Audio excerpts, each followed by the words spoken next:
नमस्कार। आज हम एक बहुत ही चमत्कारी और पवित्र स्थल की बात करेंगे। गुजरात में भावनगर के पास कोळियाक तट से कुछ दूर समुद्र के बीच में है ये मंदिर, निष्कलंक महादेव। जी हाँ, निष्कलंक महादेव। ये नाम ही अपने आप में बहुत कुछ कहता है और जगह तो है ही अद्भुत। बिल्कुल। हमारे पास जो जानकारी है वो इसके इतिहास, इसकी खासियत और वहाँ कैसे पहुँचे इस सब पर रोशनी डालती है। तो चलिए शुरू करते हैं इसकी गहराई में उतरना। हाँ जरूर। ये वाकई एक असाधारण जगह है। सोचिए, एक मंदिर जो समुद्र में रोजाना एक तरह से गायब हो जाता है और फिर वापस प्रकट होता है ज्वार भाटे के साथ। और इसका संबंध महाभारत काल से भी है ना? बिल्कुल, यही तो उसे और भी ज्यादा महत्वपूर्ण बना देता है। तो महाभारत से कैसे जुड़ा है ये? मैंने सुना है कि कुरुक्षेत्र युद्ध के बाद पांडव बहुत दुखी थे। हाँ, बहुत परेशान थे। युद्ध जीत तो भय थे, लेकिन अपने ही लोगों को, गुरुओं को मारने का दुख, वो पाप बोध उन्हें खाए जा रहा था। शांति नहीं मिल रही थी, तो वो गए श्री कृष्ण के पास। पूछा कि इस ग्लानि से, इस पाप से कैसे मुक्ति मिले। अच्छा। और फिर श्री कृष्ण ने क्या रास्ता दिखाया? श्री कृष्ण ने कहा कि भाई देखो, इस पाप से मुक्ति तो भगवान शिव ही दिला सकते हैं। उन्होंने पांडवों को एक काली ध्वजा दी और एक काली गाय भी। काली ध्वजा और काली गाय। हाँ, और कहा कि तुम यात्रा पर निकलो, जहां ये ध्वजा और गाय दोनों सफेद हो जाएं, वहीं रुक जाना और शिवजी की तपस्या करना। और वो जगह कोळियाक निकली। बिल्कुल।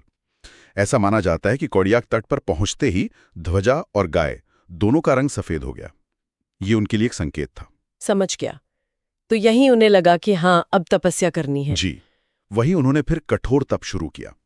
उनकी भक्ति और पश्चाताप देखकर शिवजी प्रसन्न हुए और वो 5 अलग-अलग शिवलिंगों के रूप में प्रकट हुए। 5 शिवलिंग? हाँ, हर पांडव के लिए एक। हाँ बिल्कुल, हर पांडव के लिए एक। हाँ। और क्योंकि शिवजी ने उन्हें उनके पापों से, उनके कलंक से मुक्त किया, उन्हें निष्कलंक बनाया। निष्कलंक मतलब बिना किसी कलंक के, बेदाग। सही, इसीलिए इस जगह का नाम पड़ा निष्कलंक महादेव। नाम और कहानी एकदम जुड़े हुए हैं। ये तो अद्भुत है। नाम में ही पूरी कहानी छुपी है। और मंदिर की जो सबसे अनोखी बात है वो तो इसका समुद्र के बीच होना है। ये अनुभव कैसा होता होगा? सोचिए जरा, आपको इंतजार करना पड़ता है कि समुद्र पीछे हटे, मतलब भाटा आए, लो टाइड। हाँ।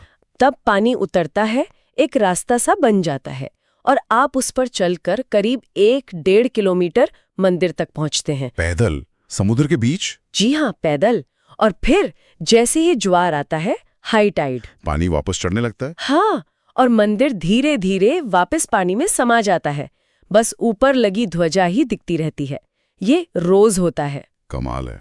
और मंदिर के अंदर मैंने सुना है छत नहीं है, वहां शिवलिंग खुले में है। हाँ, ये भी एक खास बात है। 5 शिवलिंग एक चौकोर चबूतरे पर स्थापित हैं, खुले आसमान के नीचे। साथ में नंदी जी की प्रतिमा भी है। खुला आसमान, समुद्र की लहरें, माहौल तो बहुत शांत और आध्यात्मिक लगता होगा। बिल्कुल, वो प्रकृति का उतार चढ़ाव, मंदिर तक पहुंचने का वो सीमित समय, ये सब मिलकर उस जगह को एक अलग ही रहस्य और दिव्यता देते हैं। ऐसा लगता है जैसे प्रकृति खुद रोज शिवजी का अभिषेक करती हो। बिल्कुल सही कहा आपने। रोज समंदर का पानी आता है, शिवलिंगों को छूता है, उनका अभिषेक करता है, जैसे निरंतर शुद्धि चल रही हो। ये शुद्धि वाली बात पांडवों की कहानी से भी जुड़ती है ना? हाँ बिल्कुल, एक तरह से वो चक्र पूरा होता दिखता है।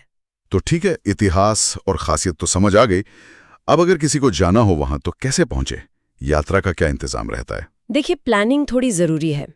सबसे पास का शहर भावनगर है, वहां एयरपोर्ट भी है, रेलवे स्टेशन भी। अच्छा, भावनगर से कितनी दूर है ये कोळियाक? करीब 25-30 किलोमीटर। टैक्सी मिल जाती है, बसें भी चलती हैं कोळियाक गांव तक, सड़क ठीक है। और फिर गांव से मंदिर तक? हाँ, असली यात्रा तो वहीं से है। गांव से तट तक पहुंचकर फिर वो समुद्र वाला रास्ता, करीब 1-1.5 किलोमीटर पैदल। लेकिन सिर्फ लो टाइड में? बिल्कुल, ये सबसे जरूरी बात है। जाने से पहले वहां लोकल लेवल पे या ऑनलाइन भी आजकल जानकारी मिल जाती है।